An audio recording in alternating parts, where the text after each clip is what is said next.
Baik, assalamualaikum warahmatullahi wabarakatuh. Perkenal, saya akan membahas mengenai manajemen perpustakaan elektronik, di mana latar kontainer yang dapat saya berikan adalah perkenalan saya dulu, biografi buku, bab 1 pendahuluan, bab 2 landasan konseptual, bab 3 komponen e-library, bab 4 sisa informasi, dan terakhir kesimpulan. Perkenalan saya adalah Muhammad Aziz, saya mahasiswa UNP, dan saya masih berada semester 3. Dan kenapa saya membuat video ini itu untuk tugas mata kuliah manajemen industri perpustakaan sebagai tugas akhir dari mata kuliah tersebut. Langsung saja kita masuk ke biografi buku. Nah, buku ini berjudul Manajemen Perpustakaan Elektronik e-Library, Konsep Dasar Dinamika dan Sustainable di Era Digital, karya Dr. Randu Sartono, SSM Hum, yang membahas secara komprehensif pengelolaan perpustakaan elektronik dalam menghadapi perkembangan teknologi informasi di era digital. Nah, buku ini menguraikan konsep dasar e-library, dinamika penerapannya, serta strategi keberlanjutan pengelolaan perpustakaan digital agar tetap relevan dan efektif. Nah, buku ini disusun secara sistematis dan berbasis kajian teoritis serta praktis. Buku ini menjadi rujukan penting bagi mahasiswa maupun pustakawan, akademisi dan praktis perpustakaan dalam memahami transformasi layanan perpustakaan konvensional menuju perpustakaan berbasis digital. Nah, dengan pendekatan manajerial dan teknologi informasi, buku ini menekankan pentingnya inovasi, profesionalisme, dan berkelanjutan dalam pengelolaan perpustakaan elektronik. Nah, buku ini diterbitkan oleh penerbit Gava Media pada tahun 2019, terdiri dari atas 14 bab dan 328 halaman. Nah, di mana dalam video ini saya hanya mengambil 100 halaman yang terdiri dari 4 bab saja dan tersedia dalam bentuk cetak maupun digital PDF. Lanjut kita masuk ke bab satunya, yaitu manajemen e-library. Ada pendahuluan. Perpustakaan era informasi dewasa ini,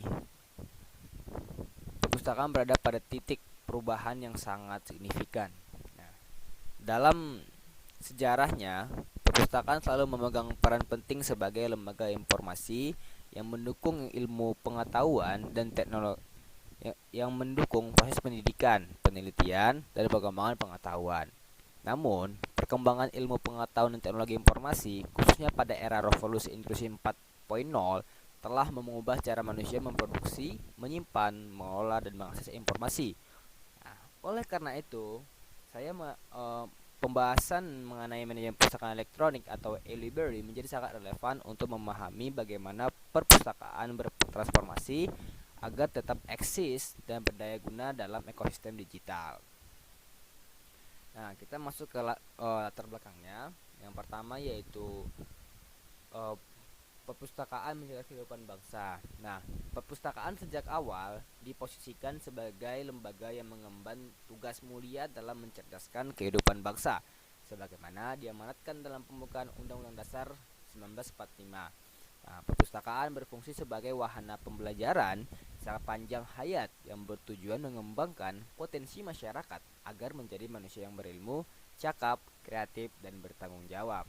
Namun, dalam perkembangan teknologi informasi dan komunikasi yang sangat pesat, terutama dalam konteks revolusi industri 4.0, telah membawa perubahan besar dalam tata kelola lembaga informasi.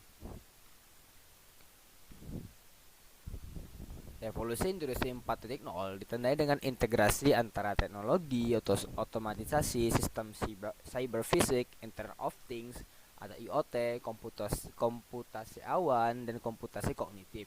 Nah, perubahan ini berdampak langsung pada cara masyarakat mengakses informasi dan sekaligus menggeser peran serta fungsi perpustakaan tradisional menuju perpustakaan modern berbasis digital. Nah, Ranganathan sejak tahun 1933 telah menyatakan bahwa perpustakaan adalah growing organism, yaitu organisasi yang harus tumbuh dan mampu beradaptasi dengan perkembangan zaman. Nah, konsep ini menegaskan bahwa perpustakaan yang tidak bertransformasi akan tertinggal dan kehilangan relevansinya di tengah masyarakat.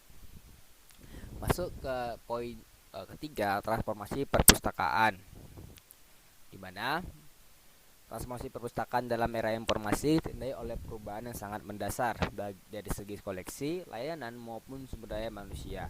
Koleksi perpustakaan yang sebelumnya didominasi oleh bahan cetak kini berkembang menjadi koleksi digital, mencakup karya tulis, karya rekam, dan sumber informasi elektronik lainnya. Nah, perubahan ini memungkinkan informasi diakses dengan lebih cepat, mudah, dan akurat. Selain itu, layanan perpustakaan juga mengalami pergeseran dari sistem manual menuju layanan berbasis daring. Perpustakaan tidak lagi sekedar menjadi gudang buku, tetapi berkembang menjadi pusat layanan informasi yang bersifat multimedia dan dapat diakses secara online.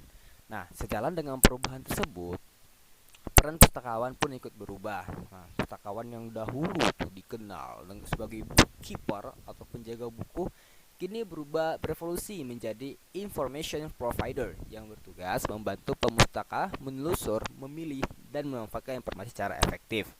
Nah, menurut Stewart and Moran, perubahan ini menuntut penerapan manajemen modern dalam pengelolaan perpustakaan agar layanan yang diberikan mampu memenuhi tuntutan, paradigma baru, dan kebutuhan masyarakat informasi. Nah, poin keempat ada perpustakaan generasi digital, di mana kemajuan teknologi informasi itu melahirkan kelompok masyarakat yang dikenal sebagai Net Generation, yang itu generasi yang sangat bergantung pada internet dalam memenuhi kebutuhan informasinya. Penelitian OCLC menunjukkan bahwa sebagian besar responden itu lebih memilih mesin pencari dibandingkan perpustakaan. Karena apa? Karena alasan kemudahan penggunaan, kenyamanan, kecepatan akses itu alasannya. Bahkan lebih dari 85% responden menyatakan bahwa mesin pencari lebih mudah digunakan dan lebih dari 90% menganggapnya lebih cepat. Meskipun demikian, perpustakaan tetap memiliki keunggulan utama yang tidak sepenuhnya dimiliki oleh mesin pencari, yaitu dari segi kredibilitas dan akurasi informasi. Oleh karena itu, tantangan terbesar perpustakaan di era Net Generation itu bukan hanya menyediakan koleksi digital, tapi juga merancang layanan yang inovatif, mudah diakses, dan mampu bersaing dengan kenyamanan yang ditawarkan oleh internet. Seperti yang dikemukakan oleh Lippincott, perpustakaan perlu melakukan redesign dari berbagai aspek, mulai dari konten digital, infrastruktur jaringan, hingga layanan virtual dan kompetensi pustakawan. Baik, poin kelima adalah perpustakaan dalam ekosistem digital. Dalam perspektif yang lebih luas, perpustakaan digital dapat dipahami sebagai sebuah ekologi informasi. O'Day dan Nardi menjelaskan bahwa ekologi informasi merupakan sistem yang terdiri dari manusia, teknologi, praktik, dan nilai-nilai yang saling berinteraksi. Dalam ekologi ini, pustakawan berperan sebagai keystone species atau spesies kunci yang memastikan informasi dapat dimanfaatkan secara optimal oleh pemustaka. Namun, pengembangan perpustakaan digital juga menghadapi tantangan serius seperti adanya digital divided dan rendahnya literasi informasi masyarakat. Tanpa kemampuan literasi informasi yang memadai, melimpahnya informasi justru dapat menimbulkan kebingungan dan kesalahan dalam pemanfaatan informasi. Nah, sebagai penutup dari bab 1, dapat disimpulkan bahwa perpustakaan digital merupakan kebutuhan mutlak dalam era informasi. Perpustakaan harus terus beradaptasi, berinovasi, dan dikelola secara profesional agar mampu membangun aksesibilitas informasi yang adil, akurat, dan berkualitas, serta berkontribusi dalam membentuk masyarakat informasi yang cerdas dan berdaya saing. Masuk ke bab 2. Bab 2 ada landasan konseptual. Yang pertama, perpustakaan sebagai growing organism. Dalam sejarah peradaban manusia, perpustakaan merupakan institusi yang memiliki peran penting dalam menjaga, mengelola, dan menyebarkan pengetahuan. Ranganathan, sebagaimana dikutip oleh Julaika 2010, menyatakan bahwa perpustakaan adalah sebuah organisasi yang tumbuh atau growing organism. Artinya, perpustakaan tidak bersifat statis, tapi senantiasa berkembang mengikuti dinamika sosial, budaya, dan teknologi. Nah, memasuki era informasi dan teknologi digital, kemajuan teknologi informasi dan komunikasi telah mengubah secara fundamental cara masyarakat mencari, mengakses, dan menggunakan informasi. Nah, kondisi ini melahirkan perpustakaan berbasis teknologi informasi yang dikenal sebagai perpustakaan elektronik atau e-library. Perpustakaan elektronik diharapkan mampu menyediakan dan mengelola, melestarikan, mendayagunakan, serta mendiseminasikan informasi kepada masyarakat secara cepat, mudah, dan murah.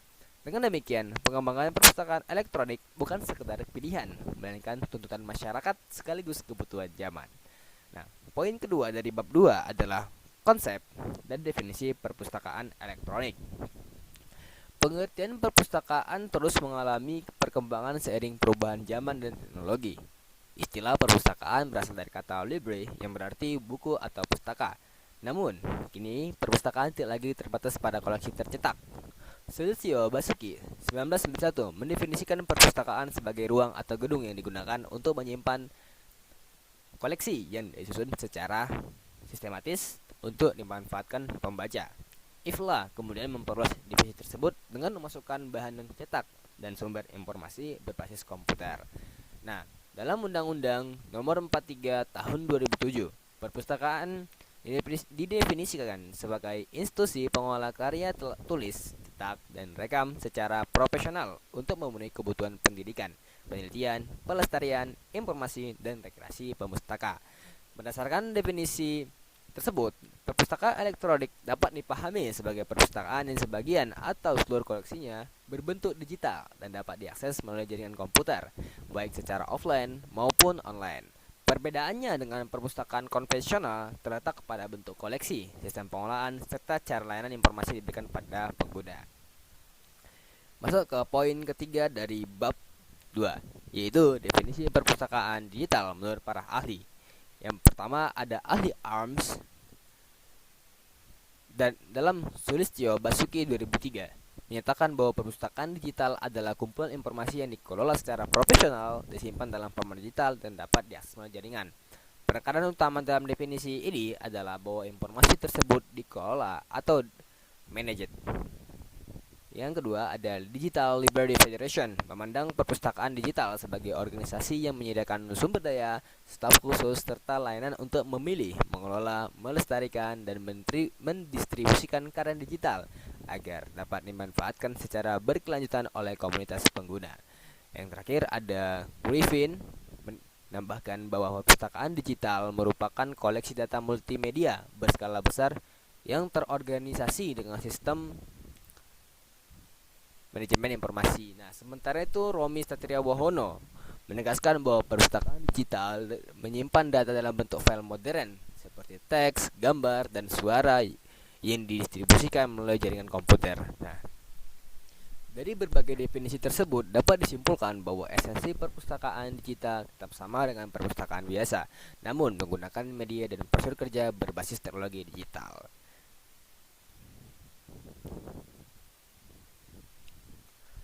Selanjutnya, kita masuk ke urgensi implementasi perpustakaan elektronik.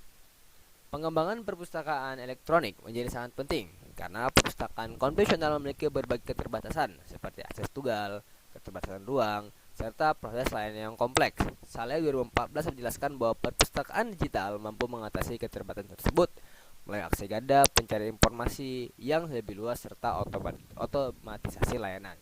Nah, Pendit 2009 menegaskan bahwa implementasi perpustakaan digital harus memperhatikan 3 aspek utama, yaitu aspek organisasi, aspek teknologi informasi, dan aspek legalitas. Selain itu, perpustakaan digital memiliki peran strategis dalam mendukung pendidikan modern atau e-learning, terutama di perguruan tinggi. Dengan perpustakaan digital, pemustaka dapat mengakses sumber belajar secara jarak jauh, memanfaatkan multimedia, serta mendukung pembelajaran sepanjang hayat.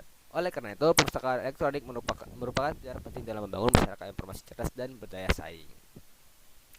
Yang terakhir dari bab 2 adalah tujuan, manfaat, dan karakteristik e-library. Yang pertama ada tujuan dan manfaat utamanya. Tujuan utama pengembangan perpustakaan elektronik adalah mempercepat pengembangan koleksi digital, meningkatkan efisiensi penyebaran informasi, serta mendorong kerjasama antar lembaga dalam pengelolaan sumber informasi. ARMS yang dikutip Ahmad 2006 menyebutkan bahwa perpustakaan digital membawa perpustakaan lebih dekat kepada pengguna, memungkinkan pemanfaatan bersama informasi yang selalu tersedia serta mendukung pembelajaran sepanjang hayat. Saleh 2014 mengungkapkan bahwa kelebihan perpustakaan digital dibandingkan perpustakaan konvensional antara lain menghemat ruang, memungkinkan akses ganda, tidak dibatasi ruang dan waktu, koleksi berbentuk multimedia serta biaya yang lebih efisien. Dari sisi karakteristik, perpustakaan elektronik atau digital library didominasi oleh koleksi digital. Perpustakaan hybrid menggabungkan koleksi tercetak dan digital, sedangkan perpustakaan virtual menekankan layanan berbasis web tanpa kontak langsung dengan pemustaka. Selanjutnya, bab 3, perpustakaan elektronik. Yang poin pertama ada pengantar komponen perpustakaan elektronik. Kemajuan ilmu pengetahuan serta teknologi informasi dan komunikasi telah membawa perubahan besar dalam pengelolaan perpustakaan. Perpustakaan kini tidak lagi hanya berorientasi pada koleksi cetak, tapi juga pada pengelolaan informasi berbasis teknologi digital melalui perpustakaan elektronik atau e-library.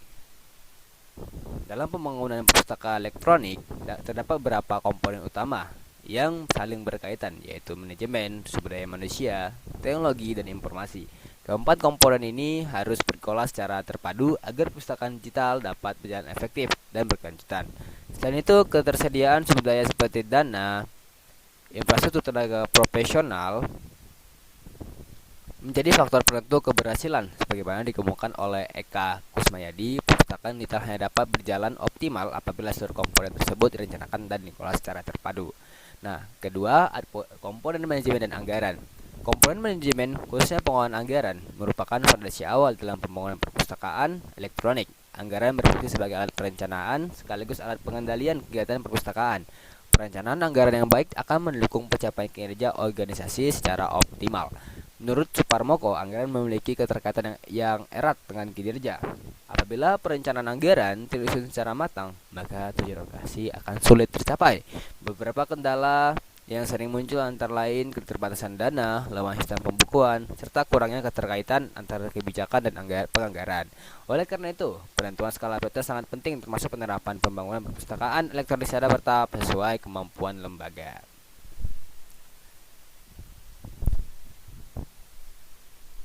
Poin ketiga yaitu sumber daya manusia perpustakaan digital. Keberhasilan perpustakaan elektronik sangat ditentukan oleh kualitas sumber daya manusia. Pembangunan perpustakaan digital tidak selalu menuntut penambahan tenaga baru, melainkan peningkatan kompetensi pustakawan yang sudah ada. Pelatihan dan pengembangan kapasitas harus dilakukan secara berkelanjutan agar pengelola mampu mengelola dan mengembangkan sistem secara mandiri. Keterlibatan pustakawan sejak awal pembangunan sistem menjadi sangat penting agar keberlanjutan sistem dapat terjaga. Selain kompetensi teknis, pustakawan juga dituntut memiliki sikap profesional dalam layanan. Halbert dan Mangkunagaran menekankan bahwa pustakawan layanan berperan sebagai penyedia jasa informasi yang harus mampu memberikan kepuasan kepada pengguna melalui komunikasi yang baik, sikap ramah, dan pelayanan prima. Yang poin keempat dari bab 3 adalah infrastruktur teknologi dan perangkat lunak. Infrastruktur dan teknologi merupakan tulang punggung operasional perpustakaan elektronik. Infrastruktur mencakup perangkat keras seperti server, komputer, scanner, printer, serta perangkat jaringan dan koneksi internet. Server berfungsi sebagai pusat pengolahan dan penyimpanan data, sedangkan perangkat klien digunakan oleh penggunaan dan pengelola. Selain itu, perangkat lunak juga memiliki peranan penting. Nah, menurut Soleh, perangkat lunak terdiri atas sistem operasi dan aplikasi perpustakaan. Pemilihan perangkat lunak harus disesuaikan dengan kebutuhan dan kondisi lembaga. Oleh karena itu, analisis kebutuhan menjadi langkah penting agar sistem yang digunakan benar-benar mendukung layanan perpustakaan secara efektif dan efisien. Kita masuk ke poin ke-5 atau poin terakhir dari bab 3, yaitu sumber daya informasi. Sumber daya informasi merupakan inti dari perpustakaan elektronik. Informasi harus dikelola secara sistematis agar dapat ditemukan kembali dengan mudah melalui sistem temu kembali informasi. Kegiatan seperti pembuatan data bibliografi, kata kunci, tajuk subjek, abstrak, dan indeks menjadi bagian penting dalam pengelolaan koleksi digital. Pemilihan format dokumen digital juga perlu diperhatikan agar informasi mudah diakses dan dimanfaatkan oleh pengguna. Dengan dukungan internet, perpustakaan elektronik mampu memperluas jangkauan layanan hingga ke tingkatan global. Dengan demikian, pengelolaan sumber daya informasi yang baik menjadi kunci keberlanjutan perpustakaan elektronik. Itu merupakan dari bab 3. Kita masuk ke bab terakhir, yaitu bab 4, perpustakaan sebagai sistem informasi.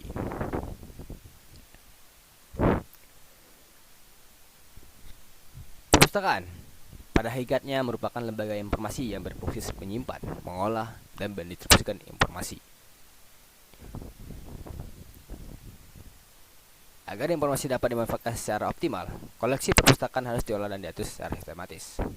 Sebagai sistem informasi, perpustakaan membutuhkan sarana temu kembali yang efektif. Katalog perpustakaan menjadi alat utama yang memungkinkan pengguna menemukan kembali informasi dengan cepat dan tepat. Tanpa katalog, koleksi perpustakaan hanya akan menjadi tumpukan barang pustaka yang sulit dimanfaatkan. Poin kedua, konsep dasar sistem informasi. Sistem informasi merupakan rangkaian prosedur yang berfungsi mengolah data menjadi informasi yang bermakna. Data yang masih bersifat mentah akan diolah melalui sistem agar menghasilkan informasi yang berguna bagi pengambilan keputusan. Nah, dalam sistem informasi berbasis komputer, terdapat komponen utama seperti perangkat keras, perangkat lunak, prosedur, manusia, basis data, serta jaringan komunikasi. Seluruh komponen ini saling terintegrasi. Dalam perpustakaan, sistem informasi sangat penting untuk mendukung pengolahan koleksi, layanan penggunaan, dan manajemen perpustakaan secara keseluruhan. Kita masuk ke poin ketiga dari bab 4. Sistem informasi perpustakaan dan temu kembali. Gordon B. Davis menyatakan bahwa sistem informasi menerima masukan berupa data, mengolahnya, dan menghasilkan keluaran berupa informasi. Dalam perpustakaan, sistem informasi berfungsi untuk mengolah koleksi dan menyajikan informasi kepada pengguna. Tahap pemasukan meliputi pencatatan dan pengindeksan, sedangkan tahap keluaran berupa temu kembali informasi. Melalui katalog dan opak, penggunaan dapat menelusur koleksi berdasarkan berbagai pendekatan secara cepat dan fleksibel, bahkan dari jarak jauh melalui jaringan komputer. Masuk ke poin keempat, yaitu katalog dan pengolahan bahan pustaka. Katalog merupakan wakil ringkas koleksi perpustakaan dan hasil utama dari kegiatan pengolahan bahan pustaka. Pengatalogan terdiri dari pengatalogan deskriptif yang menggambarkan ciri fisik koleksi dan pengatalogan subjek yang menggambarkan isi bahan pustaka. Dalam pelaksanaannya, pengatalogan mengacu pada standar seperti AACRASBD dan DDC. Hasil pengatalogan tersebut disajikan dalam bentuk katalog atau opak agar koleksi dapat ditemukan kembali secara efisien dan efektif oleh pengguna. Dan poin terakhir dari bab 4 adalah otomasi perpustakaan. Otomasi perpustakaan merupakan penerapan teknologi informasi untuk meningkatkan efisiensi dan kualitas layanan. Sulistyo, Basuki, dan John Corbin menegaskan bahwa otomasi mampu mengintegrasikan kegiatan perpustakaan menjadi pekerjaan berulang serta mempercepat layanan perpustakaan.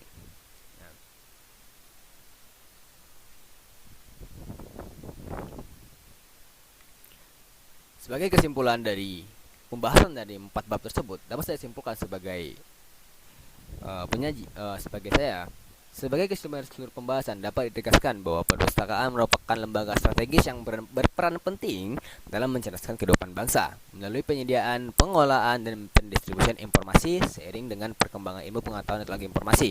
Perpustakaan tidak lagi dipahami sebagai sekedar gudang buku, tetapi telah bertransformasi menjadi pusat informasi dan pusat pembelajaran berbasis teknologi digital.